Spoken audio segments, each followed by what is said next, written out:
Kita sering dengar banyak cerita-cerita orang yang berhasil jadi kaya gara-gara all in di kripto, Bitcoin, atau di saham. Tapi ada kubu satu lagi yang bilang itu tuh gila.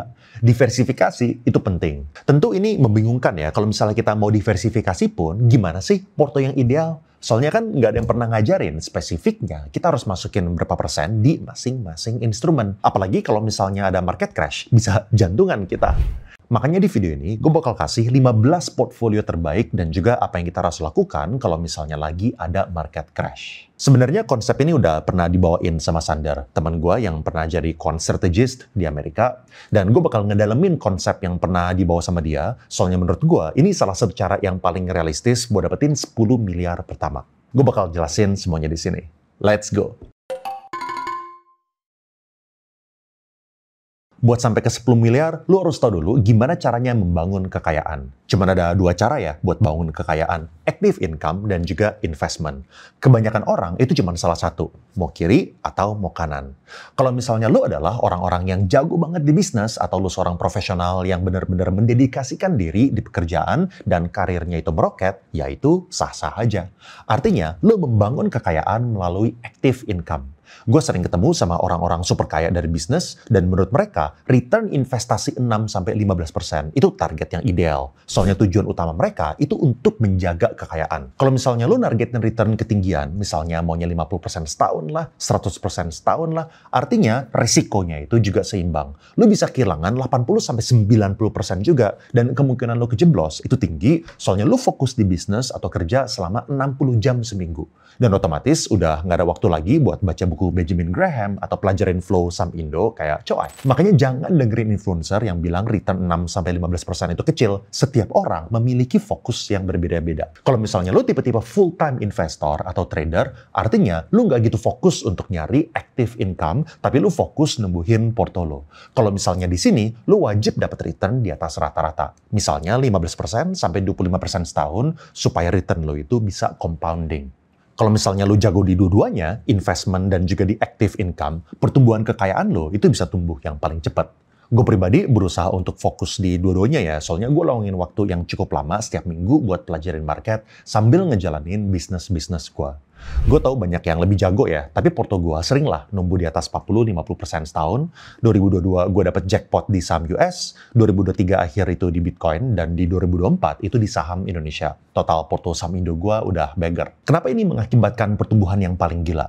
Ini gue ilustrasiin. Kalau misalnya lu invest 10 juta per bulan, artinya dalam 25 tahun, lu bakal nabung 3 miliar. Dan kalau misalnya lu ngerti dapetin 10% per tahun, tiba-tiba total investasi lu setelah 25 tahun itu jadi 13 miliar. Jadi ini udah lumayan banget ya, lebih dari 4 kali lipat dari modal. Tapi kalau misalnya lu bisa dapat 15% setahun, angkanya itu tiba-tiba lompat jadi 32 miliar. Jadi dengan active income yang sama, kenaikannya itu bisa berkali-kali lipat. Nah, untuk menentukan portfolio, lu harus jujur dulu. Antara tiga ini, lu ini yang mana? Semua orang pasti mau portonya itu bisa bertumbuh 30%, 50%, 100% setahun. Tapi kalau misalnya keinginan itu nggak diimbangin sama skill, dedikasi, dan juga pengalaman di market, yang ada lu cuma ngelihat sosmed, ngikut beli altcoin, ngikut beli saham, ngikut beli call-callnya orang, lalu kalian ikutan boncos. Makanya kalau misalnya kalian emang fokus dan jago banget di bisnis atau karir, universe kalian itu sangat-sangat terbatas. Tapi dari pilihan yang terbatas ini, chance buat lu cuan itu udah gede banget. Apalagi kalau misalnya lu cuma nyari 6-15% setahun. Itu menurut gua nggak susah. Nanti gue bakal jelasin pilihannya itu apa aja. Nah, dalam investasi, lu cuma punya dua pilihan. Investasi di benchmark atau kita harus nyari alfanya, alias investasi yang paling cuan untuk risiko yang sama. Gampangnya itu kayak gini, kita ada spektrum investasi dengan axis return lawan resiko. Ada deposito, ada reksadana pendapatan tetap, ada saham, ada kripto, dan garis ini adalah garis base case-nya. Misal kalau kita masukin ke S&P 500, bisa aja posisinya itu di sini. Dan tugas kita adalah untuk mencari instrumen di mana return-nya itu bisa lebih tinggi untuk risiko yang sama, atau untuk return yang sama, risikonya itu lebih kecil, atau dua-duanya. Udah return-nya itu lebih tinggi, risikonya lebih kecil pula. Dan untuk masing-masing pilihan lo, mau di kripto, mau di saham, mau di reksadana, tugas lo adalah untuk mencari alfanya. Gue dari tahun lalu udah bilang ya, buat gue, alpha reksadana pendapatan tetap itu gue ketemu di aplikasi Makmur. Kenapa? Soalnya untuk reksadana yang sama, tempat-tempat lain gue itu dapatnya cuma 6-7%, tapi di Makmur gue bisa dapat 9-10% dengan promo bonus 3%. Itu artinya alpha. Untuk resiko yang sama, gue bisa dapat cuan yang lebih. Si Leon ini, dia bukain account juga dong, pakai nama istrinya. Dia bukain account juga dong untuk PT dia satu-satu dan semuanya itu pakai promo. Jadi dari satu Leon aja nih, gue udah boncos 70-an juta kali. Kalau misalnya untuk saham Indonesia, menurut gue LQ45 itu di sini, reksadana saham itu di sini. Returnnya itu kecil untuk resiko yang tinggi. Ini apart-apart termasuk Makmur atau di aplikasi manapun yang kalian beli reksadana, itu nggak bakal suka ya, gue bisa ngomong kayak gini. Soalnya fee reksadana saham mereka itu yang tinggi, jadi mereka justru happy kalau misalnya nasabah itu taruh di reksadana saham. Tapi gue selalu ngomong apa adanya, walaupun Sander atau siapapun udah jadi teman. Buat apa kita masukin di reksadana saham, kalau misalnya resikonya itu tinggi, tapi returnnya cuma 3%, 5%, bahkan minus. Belakangan ini emang performa IHSG itu lagi bagus dan gue berharap supaya performa saham kita itu bisa meningkat supaya gue bisa endorse reksadana saham atau indeks. Tapi kalau misalnya menurut sejarah, menurut gue sektor banking itu lebih layak untuk dijadikan base case-nya. Soalnya dibandingkan dengan alternatif lainnya, untuk resiko yang sama, returnnya itu lebih tinggi. Overall, menurut gua, benchmarknya itu bisa direpresentasikan di 8 instrumen ini. Dari yang paling aman itu RDPU, lalu RDPT, saham banking, gold, S&P 500, QQQ, dan yang paling beresiko itu Bitcoin dan Ethereum. Ini benchmarknya dari yang teraman sampai yang paling beresiko. Dan gua bakal sharing porto dengan cuan terbesar dan risk terkecil pakai 8 instrumen ini ya. Tapi disclaimer, ini berdasarkan data 5 tahun terakhir. Sementara fundamental sebuah instrumen bisa aja berubah secara drastis. Contoh, BCA mungkin sekarang saham yang paling bagus. Tapi dulu orang juga bilang Lehman Brothers itu adalah perusahaan Amerika yang bagus dan salah satu yang paling bergengsi di seluruh dunia. Tapi akhirnya Lehman Brothers bisa bangkrut. Makanya riset ini masuk akal selama fundamental instrumen yang kita pilih ini nggak berubah. Nah, dari 8 instrumen ini, kita bisa bikin 25 portfolio yang berbeda-beda. Kategori 1 itu yang all-in, dan kalian bisa lihat return dan maximum drawdown-nya di table ini.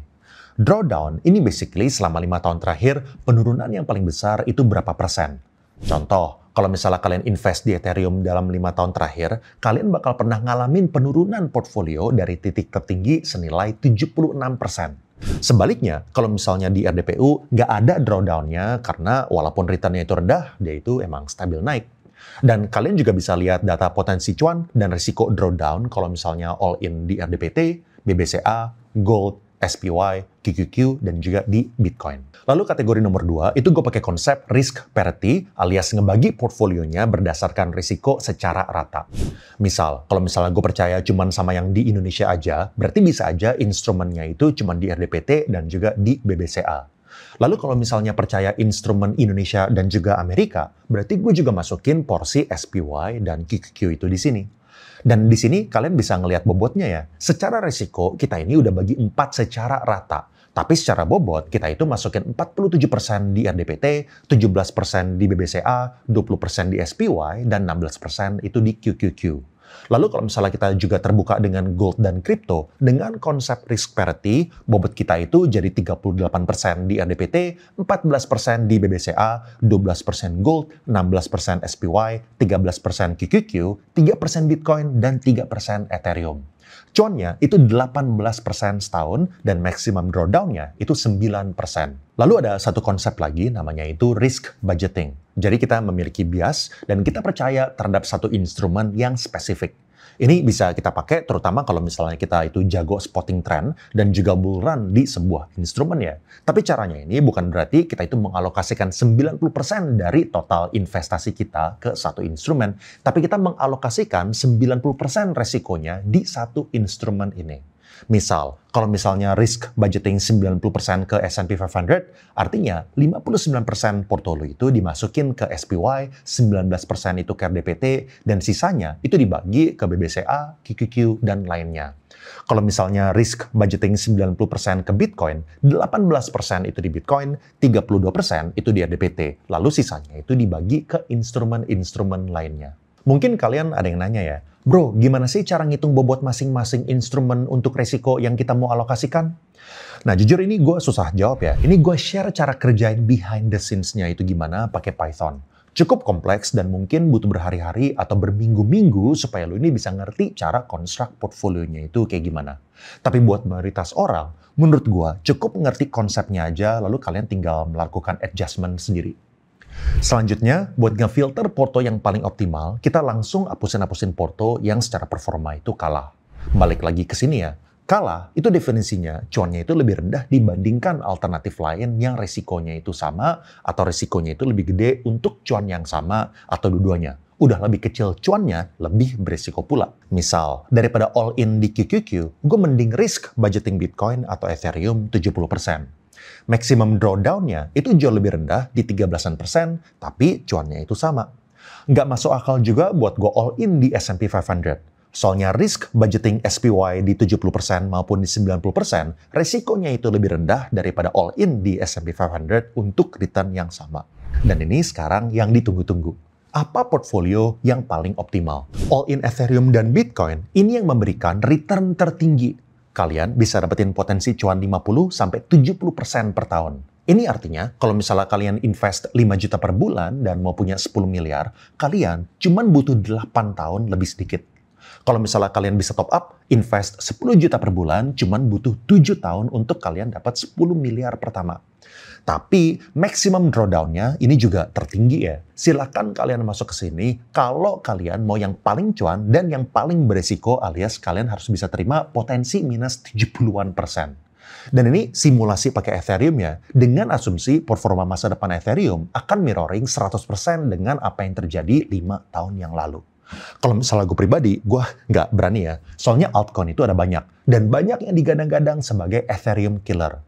Tapi balik lagi ke tangan kalian masing-masing. Ini gue golongin sebagai super beresiko.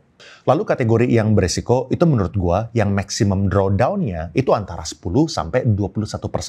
Ini return per tahunnya itu antara 18% sampai 33%. Dengan invest 5 juta per bulan, butuh 14-20 tahun buat dapat 10 miliar pertama. Tapi di sini, kalau misalnya lu bisa naikin income dan invest sampai 10 juta per bulan, waktunya itu jadi cuma 11-16 tahunan untuk sampai ke 10 miliar. Lalu yang medium risk, itu drawdown risknya gue kategorikan antara 6-9% dan returnnya itu antara 13-18%. Invest 5 juta sebulan itu butuh waktu 20-25 tahunan ke 10 miliar rupiah. Kalau misalnya 10 juta sebulan, itu butuh waktu 16-20 tahun. Nah, tapi kalau misalnya lu pengen yang medium risk dan lu fokus banget ke bisnis dan di karir lu dan lu bisa nabung 20 juta sebulan, lu cuma butuh waktu 12-15 tahun untuk sampai ke 10 miliar pertama. Yang paling aman itu all in RDPU atau risk parity RDPT, BBCA, dan gold. Spesifiknya, kalau misalnya di risk parity RDPT, BBCA, dan gold, resiko drawdown-nya ini cuma 4%. Dan cuannya ini bisa dibilang lumayan untuk resikonya, yaitu di angka 9%. Nah, dengan invest 5 juta sebulan, lu butuh 31 tahun, dan kalau misalnya 10 juta sebulan, lu bakal butuh 24 tahun untuk nyampe ke 10 miliar pertama. Kalau misalnya lu bisa top up jadi 20 juta sebulan, lu bakal butuh 18 tahun. Nah, ini bobotnya kalian bisa lihat di sini ya. Silahkan kalian pilih mana yang cocok sesuai dengan risk profile dan kepercayaan masing-masing. Yang gue personally pakai, gue biasanya pakai risk budgeting ya, tergantung dari kepercayaan gue terhadap bull market. Waktu di 2022, gue gede di saham Amerika, 2023 gue itu gede di Bitcoin, dan 2024 gue gede di saham Indonesia. Lalu universe gue juga nggak terbatas di sini ya, di 8 ini. Soalnya konsekuensinya itu tadi, gue luangin waktu yang lama setiap minggu buat nyari alfa-alfanya. Nah, kalau misalnya kalian udah pilih resep mana yang kalian mau ambil, kalian tinggal lakukan 4 hal ini. Nomor 1, gue saranin kalian untuk diversifikasi di instrumen yang memiliki return dan juga risiko yang mirip. Misal, untuk hitung-hitungan yang tadi, kita pakai ABF Indonesia Bond Index Fund di RDPT. Tapi kalau misalnya gue nggak bakal masukin semua porto gue di satu itu. Tapi gue juga diversifikasi. Samalah, kalau misalnya kalian percaya sama Mandiri, OCBC, BRI, atau BNI itu performanya bakal sama kayak BCA dari segi risiko dan cuan, ya kenapa cuma invest di BCA? Kalau misalnya ada cara untuk ngurangin risiko tanpa biaya tambahan, gue selalu ambil. Nomor 2, kita lakukan rebalancing setiap periode. Cara rebalancing itu gimana sih? Misalnya, kita tipe yang mau risk budgeting Bitcoin 90%. Artinya, kalau misalnya lu punya porto 1 miliar, lu bakal taruh 320 juta di RDPT, 120 juta di BBCA, 100 juta di gold, 140 juta di S&P 500, 110 juta di QQQ, dan 180 juta di Bitcoin, dan 20 juta di Ethereum. Ngikutin persentasenya. Nah, tapi dengan berjalannya waktu, angka ini bakal selalu berubah-berubah terus. Misal, bisa aja Bitcoin dan Ethereum naik 3 kali lipat. Lalu asumsi aja BCA itu turun 10% dan RDPT kita asumsi tetap sama. Kalian bisa lihat, bobotnya itu otomatis jadi berubah. Dan kita harus balikin supaya seperti bobot awal. Artinya, lu bakal jual Bitcoin dan Ethereum lu untuk mengembalikan bobotnya ke nilai yang optimal. Atau sebaliknya, kalau misalnya Bitcoin dan Ethereum-nya itu turun 50%, lu bahkan perlu jual aset lu yang lain buat naikin porsi Bitcoin dan Ethereum-nya lagi. Simpelnya, kita itu jual porto yang bobotnya itu kelebihan dan pindahin lagi ke yang kekurangan. Dengan kita rajin rebalancing, pas market crash, kita bisa buy the dip, tapi pas bull run, kita juga jadi tetap dapat cuannya. Rebalancing ini suka-suka kalian ya. Mau setiap 3 bulan, mau setiap 6 bulan, mau setiap tahun, mau setiap bulan, ya itu terserah kalian. Terakhir, tentu yang paling ideal itu kalian bisa ngerti cara dapetin angka bobotnya itu sendiri ya. Soalnya angka yang gue pakai itu berdasarkan performa sejarah 5 tahun yang lalu. Dan kita tahu, sejarah itu belum tentu ada kaitannya sama performa masa depan. Jadi bobotnya ini bakal selalu berubah-ubah tergantung, apalagi kalau misalnya ada perubahan fundamental.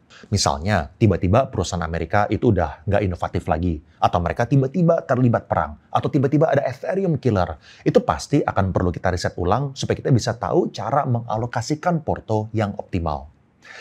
Anyway, kalau misalnya kalian menonton podcast gue bareng sama Coai yang terbaru, lu bisa klik di sini. Atau kalau misalnya lu mau tahu kenapa Fitra Eri mendingan beli 20-an mobil daripada investasi di saham atau kripto, lu bisa klik di sini. Thank you and I will see you guys again in the next video.